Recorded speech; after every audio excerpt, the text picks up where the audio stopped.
साथियों, अस्थिर सरकार, जोड़ तोड़ से बनी सरकार के दुष्परिणाम कर्नाटका ने बहुत भुगते हैं। एक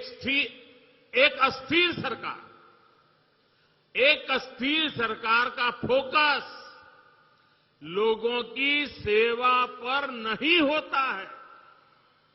आपको याद होगा कि कांग्रेस जेडीएस सरकार के मुखिया ने माना था कि वो कांग्रेस की दया पर चल रहे हैं। जेडीएस की जवाबदेही कांग्रेस के प्रति है, कर्नाटका के लोगों के प्रति नहीं है। ये जो उनका सत्ता प्रेम है, ये जो उनका कुर्सी गंवाने का डर है, ये उन्हें आपके लिए कुछ करने नहीं देगा। साथियों, कांग्रेस हर उस व्यक्ति से नफरत करती है जो सामान्य मानवी की बात करता है, जो उनके भ्रष्टाचार को सामने लाता है, जो उनकी स्वार्थ भरी राजनीति पर प्रहार करता है। कांग्रेस की नफरत उससे परमानेंट हो जाती है। अभी इस चुनाव में भी कांग्रेस ने फिर से मुझे गालियां देने का काम शुरू कर दिया है। मैंने देखा किसी ने उन गालियों की लिस्ट बनाई है और वो गालियों की लिस्ट मुझे दी है। अब तक मुझे ये कांग्रेस के लोगों ने 91 टाइम अलग अलग गालियां दी है। अरे कांग्रेस ने ये गालियों की डिक्शनरी में टाइम खराब करने के बजाय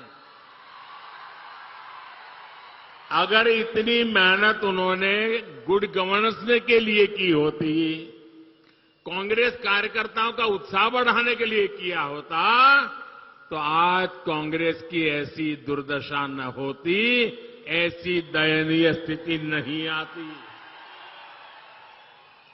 लेकिन साथियों, जो भी गरीब के लिए काम करता है, जो देश के लिए काम करता है, उसे अपमानित करना ये कांग्रेस का इतिहास है। मैं अकेला नहीं हूं जिस पर इस तरह के हमले किए गए।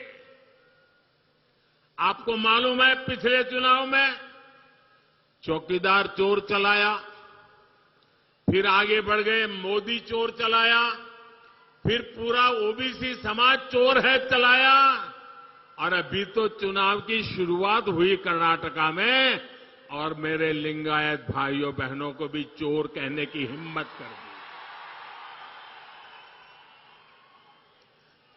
कांग्रेस के लोग कान खोल करके सुन ले, आपने जब जब जिसको गाली दी है, उन्होंने आपको ऐसी सजा दी है, आप दोबारा खड़े नहीं हो पाए हैं। इस बार कर्नाटका में भी ये गाली का जवाब, इनके सम्मान पर जो चोट पहुंची है, उसका जवाब वोट से दिया जाएगा, वोट से दिया जाएगा। भाइयों बहनों, जब ये लोग मुझे गाली देते हैं, अब इतनी गालियां हो गई 91, और उनके टॉप मोस्ट नेता देते रहे, कोई ऐसे नहीं, छोटे मोटे कार्यकर्ता नहीं। और तब मैं सोचता हूं कि भाई ये कांग्रेस ऐसी पार्टी है, उसने तो संविधान निर्माता बाबा साहब आंबेडकर को भी ऐसी गालियां दी थी, बाबा साहब को भी छोड़ा नहीं था। एक बार खुद बाबा साहब ने सार्वजनिक तौर पर विस्तार से बताया था कि कांग्रेस उन्हें बार बार गालियां देती है। कांग्रेस ने बाबा साहब को क्या क्या नहीं कहा। कांग्रेस बाबा साहब को राक्षस, राष्ट्रद्रोही, दगाबाज दोस्त, आप सुनकर के हैरान हो जाएंगे। उस जमाने में बाबा साहब जैसे महापुरुष को कांग्रेस ने ऐसी ऐसी गालियां दी थी। कितने ही अपमानजनक शब्दों से वो आए दिन बाबा साहब को अपमानित करते थे। आज भी हम लोग देखते हैं कि कांग्रेस कैसे वीर सावरकर जी को गालियां देती रहती है। कांग्रेस ने देश के जिन महान सपूतों को गालियां दी है, बड़े से बड़े महापुरुष उनकी गालियों के शिकार हुए हैं। और जब ये सब मैं देखता हूं तो मुझे लगता है चलिए कांग्रेस भी मुझे इतना उन लोगों की तरह सम्मान देती है जो उन्होंने बाबा साहब आंबेडकर को दिया, जो उन्होंने वीर सावरकर को दिया, वैसी ही गालियां मोदी को दे रहे हैं। अब बाबा साहब वीर सावरकर की तरह अगर वो मोदी को गाली देते हैं तो मैं तो इसे उपहार मानता हूं। और कांग्रेस गाली देने में समय बर्बाद करती रहेगी। मैं जनता जनार्दन की सेवा में अपने आप को खपाता रहूंगा।